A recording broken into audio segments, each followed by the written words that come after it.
Y'all, this video is going to be lit. Worships fire.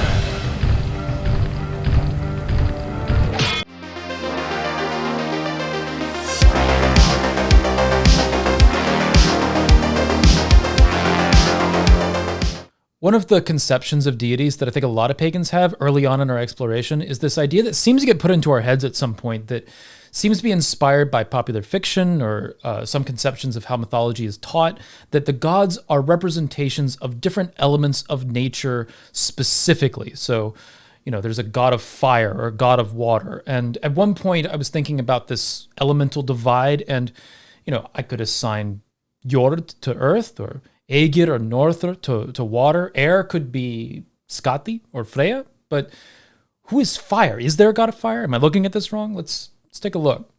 Aphrodite, for example, is often interpreted as a god of love in that she is love incarnate, or that Athena is wisdom incarnate. But when you get into the nuances of how these gods were viewed, it seems that this isn't quite the case. In fact, the idea that the Greeks viewed their gods this way is at best an oversimplification, and the way that it's often applied is a misconception. So Aphrodite, for example, was also associated with the sea, and Athena was the goddess of weaving and textiles, which kind of throws this whole idea into a tailspin.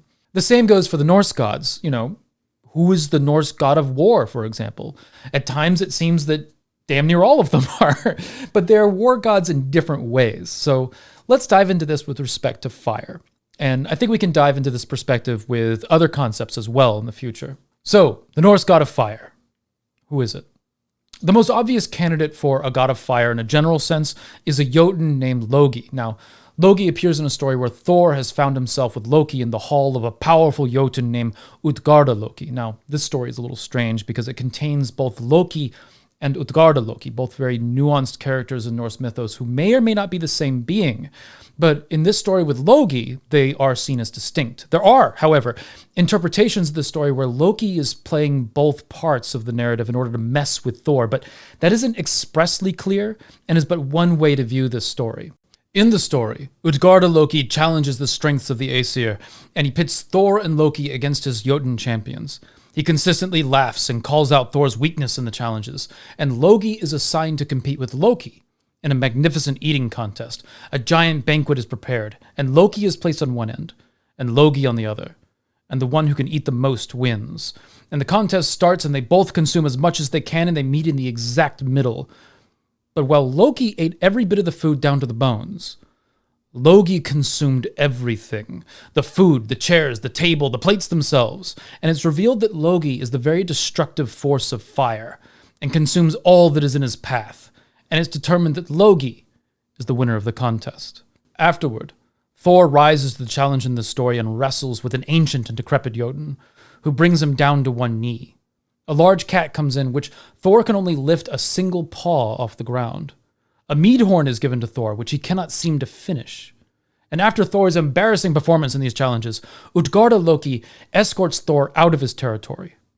But as they leave, Utgarda-Loki explains that the mead horn contained the ocean itself, and that the cat was Jormungandr disguised by his illusory magic, and the decrepit Jotun was herself the force of old age, and that because of Thor's overwhelming strength, Utgarda-Loki saw him as a threat and never wanted to see Thor in his territory again. And he further said that if Thor were to ever return, he would fight with all of his ability using his illusory magic, and that he would not be vulnerable to Thor's raw power. Now, in this part of the story, Utgarda-Loki reveals that Logi defeated Loki because Logi was wildfire itself, and that while Loki was very hungry, he was no match for the very force of fire that consumes all. And after this explanation, Thor raises his hammer to strike, but Utgarda-Loki has disappeared, his illusion magic causing him and his entire realm to appear gone. And where once stood Utgarda-Loki's stronghold was now just a plain field. But with this story, we are left with the impression of a fire Jotun who is very much the personality of an all-consuming god of fire. So, is Logi the fire god that we're looking for? There's controversy as to whether or not the Jotun are gods themselves, but that really is a matter of perspective, isn't it? They would certainly fit Stephen Dillon's definition of deity that I've discussed elsewhere on this channel, but is that a problem with the definition, or can we view the Jotun as simply another kind of god? Dylan has mentioned that one of the problems with his definition is that it does include things that traditionally aren't really seen as deities, but it can be hard to articulate that difference. So, is this Devourer, the Jotun, that is the very force of wildfires with their destructive and chaotic nature, the god of fire? Maybe. Part of the balance of things, of course, but there's also other options to explore. So let's take a look. There is another, far darker personality that shows up in Norse mythology. Surtr, the uncaring primordial who might have been present at the dawn of the cosmos and is said to be the final word in Ragnarok with his fiery blade and army of fire giants. His realm is Muspelheim, a realm completely of fire, a world that may have been Logi's initial home, though it's unclear if that connection was ever made in history. There is evidence that offerings were made to Surtr in the form of place names and ritual spaces. There is a cave in Iceland called Surtr, a pronunciation I'm probably butchering, that has a ritual space 300 meters inside that was maintained for about 80 years by Viking Age Icelanders. This may have been a ritual space to placate Surtr, in the hopes that he would not bring the volcano to another eruption. This suggests a possible connotation of Surtr as a volcano deity that was to be placated, but not quite worshipped in the same sense as other gods by establishing a reciprocity, but still respected, as he is a force that in one moment may allow the universe to continue, but in the very next may turn on you and bring about the end of all things. So, Surtr can be seen as a primordial fire deity of sorts. Is he the god of fire, or is he more of like a volcano deity? Is he a god, or is he something that's just beyond that concept as a primordial? There are Surtr worshippers today who describe him as a thurs, and ascribe to him a somewhat Lovecraftian image of something impossible to behold, giving this image of cosmic horror to him. I think in the search for a god of fire, Surtr is definitely something to discuss, but he isn't quite what people generally mean by the idea.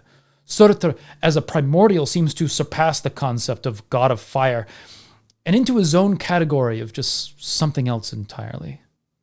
So if we scale up from Logi to find Surtr, let's scale back down a little and see what else we can find.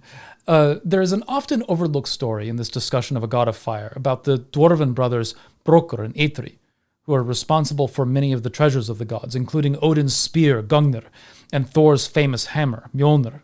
They were forged in 2 runs of items made for Loki by the brothers. The first is a favor to get Loki out of trouble with Thor, and the second run is a bet.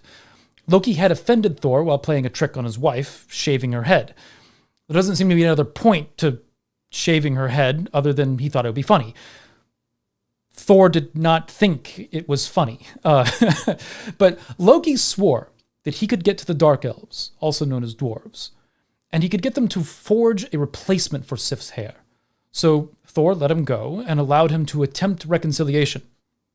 Eitri is the dwarf that works the forge, and Brokkr works the bellows. And out of that favor and a bet comes a myriad of amazing items. Sif's golden hair, which holds fast to her head and grows gold like normal hair. Odin's spear, Gungnir, which never misses its target. Odin's ring, Draupnir, which creates 8 new rings every 9th night. Freyr's ship, Skidblathnir, which receives fair winds whenever its sails are raised, and could fold down like a cloth and fit into Freyr's pocket. The boar, Golimbrsti, a glowing mount for Freyr that could travel through air and water better than any other mount, and with golden bristles that would glow through the darkness and would always light his way. And the last of the great treasures was Mjolnir, a mighty, unbreakable hammer that would always return to Thor's hand when thrown, and that would fit inside of his shirt, travel-sized, destructive power. And it was pointed out that its flaw was its short handle, but even with this flaw, it was still considered the best of the treasures. Another dwarf that gets mentioned is Sindri, which means spark, who may be a cognate for Eitri, but Sindri resides in a golden hall in which he accepts and cares for the virtuous dead. This is possibly seen as Christian influence, though, as Sindri's hall might be a placeholder of sorts for the Christian heaven that gets written in by Snorri. But as such, Sindri might be seen as a lord of death, as much as the forge. Now, these dwarves are common presences on the altars of modern heathens who work with a forge. Another ascended hero of sorts, a great smith called Volundr, is sometimes present on these altars as well. There's variations on his story, but one of them involves his legendary smithing ability as let me just read this from my notes. All right. So, in revenge for his imprisonment and enslavement, killed the king's sons and forged their bodies into jewelry and sent them as gifts to the king and the remaining members of his family. Good.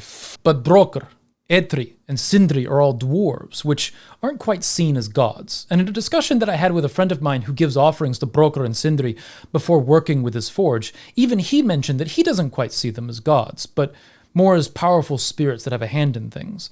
But he admits that the practice and perspective isn't really that much different. But his point of view is, if they made Mjolnir, they're good enough for him. But there's that funny question of, well, if they aren't gods, do they belong on your altar? And I'll say that for myself. I do have a little representation of Brokkr and Eitri on my altar. I see them as dwarves of the smith, mastery over fire in the context of the forge. Now, are they gods? That depends on your point of view. The dwarves are seen as having their own realm, distinct from Asgard and Midgard, which is why they fit into this weird place. They don't really oppose the gods, but they're not always on the same side either. So, with that in mind, we've mentioned so far the dwarves, a primordial, and a Jotun. And we've touched a bit on Volundr, who was a human, but are there any Aesir or Vanir that fit this description? Well, of the Vanir, we have a very small list of deities, all of which count themselves as Aesir, and none of them would really be considered fire deities. But among the Aesir, we do have Frigg and Sif, who might be fire deities of sorts, though it's not really that explicit. Whereas Logi is the devouring force of the wildfire, and Surtr the fiery and explosive force of the world's beginning and end. Brokkr, Eitri, and Sindri, the mastery of the flames of the forge. Frigg and Sif might be the fire of the hearth and home. Fire isn't always destructive. Sometimes it's a creative force, like we see with the forge, but sometimes it's a welcoming light, the warmth from the cold of winter. Norse homes would not be complete without a hearth, the central point in the home where the fire would burn, and this would be the place to cook meals, warm yourself, and gather with family and friends. And it's no secret that the Norse resided in a cold part of the world. So it makes sense that there would be goddesses of fire associated with the household.